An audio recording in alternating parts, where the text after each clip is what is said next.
Hello दोस्तों, नमस्कार। सफल अकेडमी में आप सबका पुनः स्वागत है। दोस्तों, आज की इस वीडियो के अंत में आप सबको बताने वाला हूं कि कौन कौन से प्रश्न परीक्षा में ज़्यादातर पूछे जाते हैं और उनके एग्जाम में आने की 100% चांसेस होता है। तो वीडियो के अंत तक आप मेरे साथ बने रहिए और आप चैनल पर नए हैं तो चैनल को सब्सक्राइब कर लीजिए, बेल आइकन को प्रेस कीजिए ताकि आपको आने वाले वीडियो का नोटिफिकेशन मिलता रहे। तो चलिए, आज की इस क्लास में पढ़ने वाले हैं अष्टमः पाठ स्वामी आत्मानंद। स्वामी आत्मानंद। इस पाठ के सभी प्रश्नों को उत्तर बारी बारी से जानेंगे और वीडियो के अंत में आपको मैं ऐसे प्रश्न बताने वाला हूं जो परीक्षा में पूछे जाते हैं। सबसे पहला प्रश्न है अधोलिखिता नाम प्रश्न नाम उत्तराणी संस्कृत भाषा लिखत। अधोलिखिता नाम प्रश्न नाम निम्नलिखित प्रश्नों के उत्तराणी उत्तर संस्कृत भाषा में लिखत लिखे। निम्नलिखित प्रश्नों के उत्तर संस्कृत भाषा में लिखे। प्रश्न क है आत्मानंदस्य पितुः नाम किम। आत्मानंदस्य आत्मानंद के पितुः नाम पिता का नाम किम माने क्या था। आत्मानंदस्य पितुः नाम किम, आत्मानंद के पिता का नाम क्या था। आत्मानंदस्य पितुः नाम धनीरामः आसीत्। आत्मानंदस्य पितुः नाम धनीरामः आसीत्। आत्मानंद के पिता का नाम धनीराम था।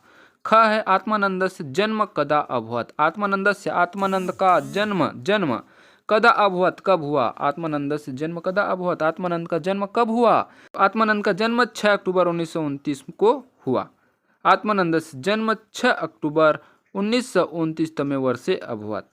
आत्मानंद से जन्म 6 अक्टूबर 1929 तमे वर्षे अभवत। आत्मानंद का जन्म 6 अक्टूबर 1929 में हुआ। फिर ग है आत्मानंदस्य बाल्यकालस्य नाम किम आसीत्। आत्मानंदस्य बाल्यकालस्य नाम किम आसीत्। आत्मानंदस्य आत्मानंद के बाल्यकाल का बचपन का नाम किम आसीत् क्या था। आत्मानंदस्य बाल्यकालस्य नाम किम आसीत्। आत्मानंद के बचपन का नाम क्या था। आत्मानंदस्य बाल्यकालस्य नाम तुलेंद्र आसीत्। आत्मानंद के बचपन का नाम तुलेंद्र था। आत्मानंदस्य बाल्यकालस्य नाम किम आसीत्। आत्मानंदस्य बाल्यकालस्य नाम तुलेंद्र आसीत्। आत्मानंद के बचपन का नाम तुलेंद्र था। घ है रामकृष्ण मिशन आश्रम कुत्र स्थापितः। रामकृष्ण मिशन आश्रम कुत्र स्थापितः कहाँ स्थापित है। रामकृष्ण मिशन कहाँ स्थापित है तो रामकृष्ण मिशन आश्रम बस्तर वन प्रांत में नारायणपुर के अबू झमाड़ क्षेत्र में स्थापित है। रामकृष्ण मिशन आश्रम बस्तर वन प्रांतरे नारायणपुरे अबू झमाड़ क्षेत्रे स्थापितः। रामकृष्ण मिशन आश्रमः बस्तर वन प्रांतरे नारायणपुरे अबूझमाड़ क्षेत्रे स्थापितः। रामकृष्ण मिशन आश्रम बस्तर वन प्रांत में नारायणपुर के अबूझमाड़ क्षेत्र में स्थापित है। फिर अगला है अंगा। आत्मानंदेन लिखित ग्रंथस्य नाम किम। आत्मानंदेन लिखित ग्रंथस्य नाम किम। आत्मानंदेन आत्मानंद द्वारा लिखित ग्रंथ का नाम किम नाम क्या है। आत्मानंदेन लिखित ग्रंथस्य नाम किम। आत्मानंद द्वारा लिखित ग्रंथ का नाम क्या है तो आत्मानंदेन लिखित ग्रंथस्य नाम, आत्मानंद द्वारा लिखित ग्रंथ का नाम गीता तत्व चिंतनम अस्ति। गीता तत्व चिंतन है। आत्मानंदेन लिखित ग्रंथस्य नाम गीता तत्व चिंतनम अस्ति। आत्मानंद द्वारा लिखित ग्रंथ का नाम गीता तत्व चिंतन है। फिर प्रश्न च है स्वामी विवेकानंद रायपुरे कृति वर्षम व्यतीतवान। स्वामी विवेकानंद ने रायपुर में कति वर्षम कितने वर्ष व्यतीत किए। स्वामी आत्मानंद रायपुरे कति वर्षम व्यतीतवान। स्वामी विवेकानंद ने रायपुर में कितने वर्ष व्यतीत किए तो स्वामी विवेकानंद ने रायपुर में कितने वर्ष व्यतीत किए 2 वर्ष। स्वामी विवेकानंद ने रायपुर में 2 वर्ष व्यतीत किए। स्वामी विवेकानंद रायपुरे 2 वर्ष पर्यंतम समयं व्यतीतवान। स्वामी विवेकानंद रायपुरे कति वर्षं व्यतीतवान। स्वामी विवेकानंद रायपुरे 2 वर्ष पर्यंतम समयं व्यतीतवान। स्वामी विवेकानंद ने रायपुर में 2 वर्ष व्यतीत किए। फिर प्रश्न दूसरा है अधोलिखितानां पदानां हिंदी भाषा अनुवादम कुरुत। अधोलिखितानां पदानां निम्नलिखित वाक्यों का हिंदी भाषा में अनुवादम कुरुत अनुवाद कीजिए। निम्नलिखित वाक्यों का हिंदी भाषा में अनुवाद कीजिए। ये नीचे वाक्य दिया उसका हिंदी भाषा में अनुवाद करना है। सबसे पहला है मातुः नाम भाग्यवती आसीत्। मातुः नाम भाग्यवती आसीत्। इसका हिंदी में अनुवाद होगा मातुः नाम माता का नाम भाग्यवती आसीत् भाग्यवती था। माता का नाम भाग्यवती था। मातु नाम भागवती आसीत् माता का नाम भागवती था। दूसरा है न त्वहं कामे राज्यम। न त्वहं कामे राज्यम। न धन त्व धन अहम काम्ये राज्यम। न मतलब नहीं, तो मतलब तो, अहम मतलब मैं। न तो मैं काम्ये राज्यम राज्य की कामना करता हूँ। न तो मैं राज्य की कामना करता हूँ। मातु नाम भाग्यवती आसीत्, माता का नाम भाग्यवती था। न तो हम काम्ये राज्यम, न तो मैं राज्य की कामना करता हूँ। तीसरा है अत्र सेवा केंद्राणि संचालितानि। अत्र सेवा केंद्राणि संचालितानि। अत्र मने यहाँ, सेवा केंद्रानि सेवा के केंद्र, संचालितानि संचालित हैं, यहाँ सेवा के केंद्र संचालित हैं। इदम नगरम परिभूतम अभवत। इदम नगरम, इदम मने यह, नगरम मने नगर, परिभूतम अभवत पवित्र हो गया। इदम नगरम परिभूतम अभवत, यह नगर पवित्र हो गया। सह देशे ख्यातिम लब्धवान। सह माने वह, देशे केंद्र में, ख्यातिम प्रसिद्धि को, लब्धवान प्राप्त किए। सह देशे ख्यातिम लब्धवान, वह देश में प्रसिद्धि को प्राप्त किए। अत्र सेवा केंद्राणि संचालितानि, यहाँ सेवा के केंद्र संचालित हैं। इदम नगरम परिभूतम अभवत, यह नगर पवित्र हो गया। सह देशे ख्यातिम लब्धवान, वह देश में प्रसिद्धि को प्राप्त किए। फिर अगला है तीसरा प्रश्न, अधोलिखिता नाम पदानाम संस्कृत भाषा अनुवादम कुरुत। निम्नलिखित वाक्यों का संस्कृत भाषा में अनुवाद कीजिए। पहला है मैं स्वर्ग नहीं चाहता हूँ। मैं स्वर्ग नहीं चाहता हूँ। मैं का होगा अहम स्वर्गम नहीं चाहता हूँ ना काम्ये। अहम स्वर्गम ना काम्ये, मैं स्वर्ग नहीं चाहता हूँ, इसका संस्कृत में होगा अहम स्वर्गम ना काम्ये। दूसरा है आत्मानंद के पिता का नाम धनीराम था। आत्मानंद के, आत्मानंदस्य पिता का, पितुः नाम धनीराम था, धनीरामः आसीत्। आत्मानंद के पिता का नाम धनीराम था, आत्मानंदस्य पितुः नाम धनीरामः आसीत्। मैं स्वर्ग नहीं चाहता हूँ, अहम स्वर्गम न काम्ये। आत्मानंद के पिता का नाम धनीराम था, आत्मानंदस्य पितुः नाम धनीरामः आसीत्। फिर तीसरा है नारायणपुर बस्तर वन प्रांत में है। नारायणपुर, नारायणपुरः बस्तर वन प्रांत में है, वन प्रांते अस्ति। नारायणपुर बस्तर वन प्रांत में है, नारायणपुरा बस्तर वन प्रांते अस्ति। स्वामी आत्मानंद का संगठन कौशल अपूर्व था। स्वामी आत्मानंद का, स्वामी आत्मानंदस्य संगठन कौशलम अपूर्व था, अपूर्वम आसीत्। स्वामी आत्मानंदस्य संगठन कौशलम अपूर्वम आसीत्। स्वामी आत्मानंद का संगठन कौशल अपूर्व था।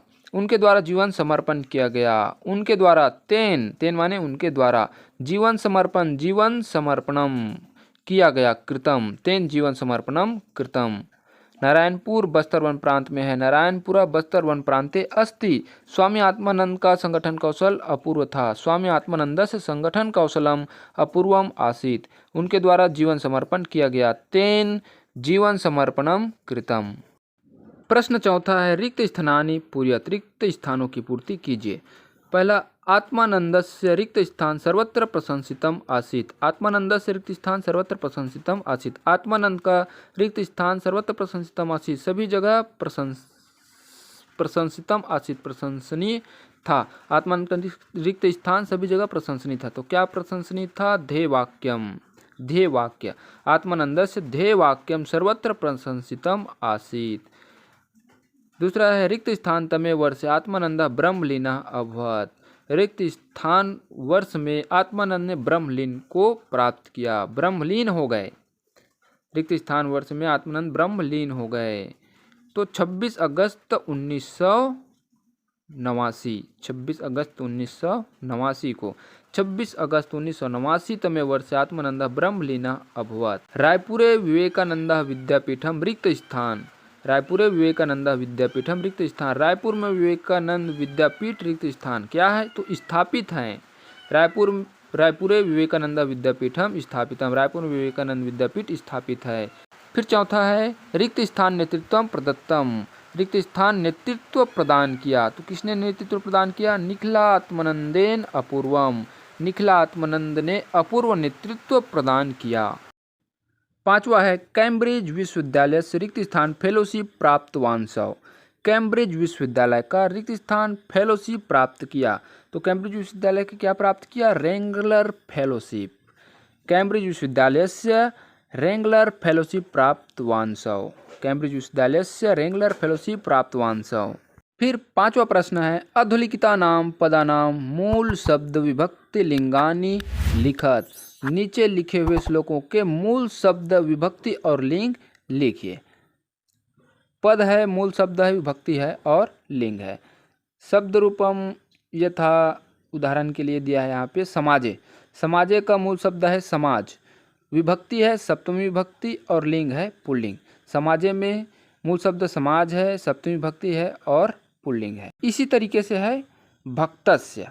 भक्तस्य में मूल शब्द है भक्त और इसमें षष्ठी विभक्ति है, पुल्लिंग के शब्द हैं। भक्तस्य में भक्त मूल शब्द है, इसमें षष्ठी विभक्ति पुल्लिंग है। भाग्यवत्याः। भाग्यवत्याः में मूल शब्द है भाग्यवती, इसमें पंचमी विभक्ति भी है और षष्ठी विभक्ति भी है और ये स्त्रीलिंग के शब्द हैं। इच्छया। इच्छया का मूल शब्द है इच्छा और इच्छा में तृतीय विभक्ति है और ये स्त्रीलिंग के शब्द हैं। प्रांतरे। प्रांतरे का मूल शब्द है प्रांतर और इसमें सप्तमी विभक्ति है, इसमें पुल्लिंग और ये पुल्लिंग सप्तमी विभक्ति के शब्द हैं। वर्धायाम। वर्धा का मूल शब्द है वर्धा और इसमें सप्तमी विभक्ति है, वर्धायाम स्त्रीलिंग का शब्द है। अगला प्रश्न है प्रश्न 6वां। अधोलिखिता नाम पदानाम धातु लकार पुरुष वचनानि च लिखत। निम्नलिखित क्रियापदों की धातु लकार पुरुष और वचन लिखिए। पदम धातु लकार पुरुष वचनम, ये दिया हुआ है। यथा उदाहरण के लिए दिया है यहाँ पे आसित। आसित पद है और आसित में धातु है अस, लकार है लंग लकार, पुरुष है प्रथम पुरुष एक वचन। आसित में अस धातु है और ये लंग लकार के धातु हैं, प्रथम पुरुष एक वचन है। इसी तरीके से और भी शब्द दिया है वर्तते। वर्तते में वृत्त धातु है और इसमें लट लकार है। लट लकार प्रथम पुरुष एक वचन के शब्द हैं। वर्तते में वृत्त धातु है और ये लट लकार प्रथम पुरुष एक वचन के शब्द है वर्तते। फिर दूसरा है संति। संति का मूल शब्द है अस। संति का मूल शब्द है अस और संति में लट लकार प्रथम पुरुष बहुवचन है। संति लट लकार प्रथम पुरुष बहुवचन के शब्द हैं। कुर्वन्ति। कुर्वन्ति का मूल शब्द है क्रि, है ना। कुर्वन्ति का मूल धातु है क्रि और कुर्वन्ति लट लकार प्रथम पुरुष बहुवचन के शब्द हैं। अगच्छत। अगच्छत का मूल धातु है गम। अगच्छत का मूल धातु है गम और अगच्छत में लंग लकार प्रथम पुरुष एक वचन है। फिर 5वां है कथयन्ति। कथयन्ति का मूल धातु है कथ और कथयन्ति लट लकार प्रथम पुरुष बहुवचन के शब्द हैं। प्रश्न 7वां है अधोलिखिता नाम अव्यय नाम वाक्य प्रयोगम कुरुत। निम्नलिखित अवयवों का वाक्य प्रयोग कीजिए। सर्वत्र च इदम संप्रति सह, ये 5 अव्यय शब्द हैं, इनका वाक्य में प्रयोग करना है। सर्वत्र, सबसे पहला है सर्वत्र। सर्वत्र मतलब सभी जगह। सर्वत्र माने सभी जगह। ईश्वर सर्वत्र अस्ति, ईश्वर सभी जगह है। सर्वत्र मतलब सभी जगह। ईश्वर सर्वत्र अस्ति, ईश्वर सभी जगह है। च माने और। राम सीता च वनम अगच्छताम, राम सीता च वनम अगच्छताम, राम और सीता वन को गए। इदम। इदम माने यह। इदम पुस्तकम अस्ति, यह पुस्तक है। इदम माने यह। इदम पुस्तकम अस्ति, यह पुस्तक है। संप्रति इस समय। अहम संप्रति रायपुर नगरे निवसामि, अहम संप्रति रायपुर नगरे निवसामि, मैं इस समय रायपुर नगर में निवास करता हूँ, रायपुर नगर में रहता हूँ। संप्रति माने इस समय। अहम संप्रति रायपुर नगरे निवसामि। 5वां है सह। सह माने साथ। पुत्र जनकेन सह आपनम गतवान, पुत्र पिता के साथ बाजार गया। सह माने साथ। पुत्र जनकेन सह आपनम गतवान, पुत्र पिता के साथ बाजार गया। 8वां प्रश्न है पाठे निहितान प्रत्यान चित्वा वाक्य प्रयोगम कुरुत। पाठ में आए प्रत्ययों को छांटकर वाक्य प्रयोगम कुरुत, वाक्य में प्रयोग कीजिए। पाठ में आए प्रत्ययों को छांटकर वाक्य में प्रयोग कीजिए। तो पाठ में जितने भी प्रत्यय आए हैं उसको छांट करके उसके वाक्य में प्रयोग करना है। पाठ में आए प्रत्यय हैं लेप प्रत्यय, कत्वतु प्रत्यय, कत प्रत्यय, तुमुन प्रत्यय, जितने प्रत्यय इस पाठ में आए हुए हैं।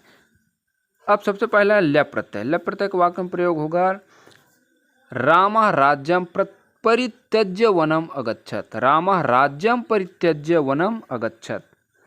रामः राज्यं परित्यज्य वनम अगच्छत। परित्यज्य में यहाँ पे लेप प्रत्यय है क्योंकि लेप प्रत्यय का यही है जो धातु के अंत में जुड़ता है और लेप प्रत्यय जिस धातु के साथ लगता है उस धातु के पहले उपसर्ग जुड़ा हुआ होता है। तो यहाँ पे त्यज मूल धातु है, परि उपसर्ग लगा है और लेप धातु का य लगा है। तो लेप प्रत्यय का वाक्य में प्रयोग है रामः राज्यं परित्यज्य वनम अगच्छत।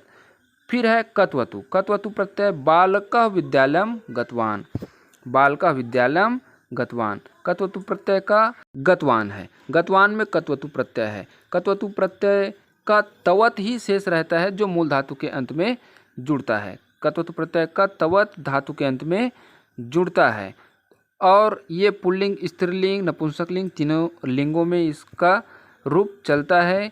तो गतवान का होगा गतवत, गतवान, गतवंता। गतवान में पुल्लिंग है ना, गतवान में कत्वतु प्रत्यय है और ये पुल्लिंग शब्द है। बालकः विद्यालयं गतवान।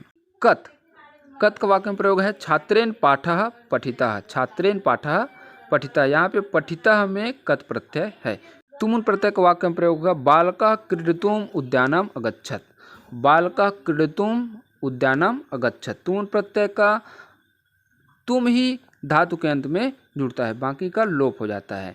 तो बालकः क्रीडितुम् उद्यानम् अगच्छत्, यहाँ पे क्रीडितुम् में तुमुन प्रत्यय है तो तुमुन का वाक्य में प्रयोग हुआ बालकः क्रीडितुम् उद्यानम् अगच्छत्।